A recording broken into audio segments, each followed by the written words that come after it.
المقداد بن عمرو قال عنه أصحابه: أول من عدا به فرسه في سبيل الله المقداد بن الأسود.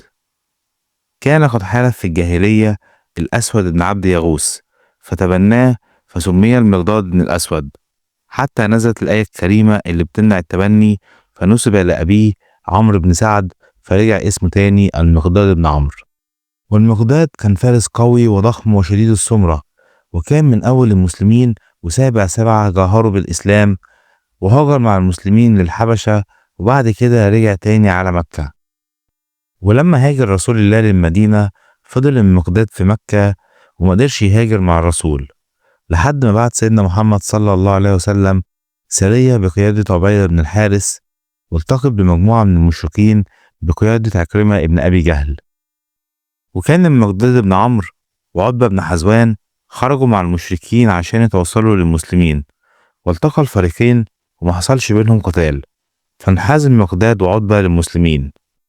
وشهد المقداد بن عمرو مع رسول الله صلى الله عليه وسلم جميع الغزوات والمواقف، وأعظم مشاهد المقداد على الإطلاق كانت في أول الإسلام، وبالتحديد في يوم بدر. فقبل انطلاق المعركة تكلم سيدنا رسول الله، ومن بعده تكلم كل من سيدنا أبو بكر وسيدنا عمر وأحسن القول، ومن بعدهم تكلم سيدنا المقداد بن عمرو وقال: يا رسول الله، امضي لما أمرت به فإننا معك، والله لا نقول كما قال بني إسرائيل لموسى: اذهب أنت وربك فقاتلا إننا هنا قاعدون، ولكن اذهب أنت وربك فقاتلا إننا معكم مقاتلون. فوالذي بعثك بالحق نبيا، لو سرت بنا إلى برق الغماد لجالدنا معك من دونه حتى تبلغه. وكانت كلمات المقداد بن عمرو دي بمثابة شرارة الحماس اللي أشعلت نفوس المسلمين، واللي كان منهم في قلبه ذرة خوف اتحولت لحماس وقوة وجهاد في سبيل الله.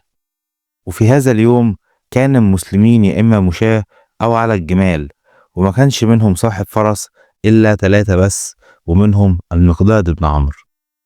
وكان المقداد رضي الله عنه من ال10 اللي اختارهم سيدنا محمد عشان يكونوا معاه في بيته. وكانت أمنية المقداد بن عمرو واللي كان دايما بيقولها: لأموتن والإسلام عزيز. وفعلا مات المقداد بن عمرو على عمر 73 عام، والإسلام فعلا عزيز، فاستحق قول رسول الله عندما قال: إن الله عز وجل أمرني بحب 4 وأخبرني إنه يحبهم. قيل: يا رسول الله سميهم لنا.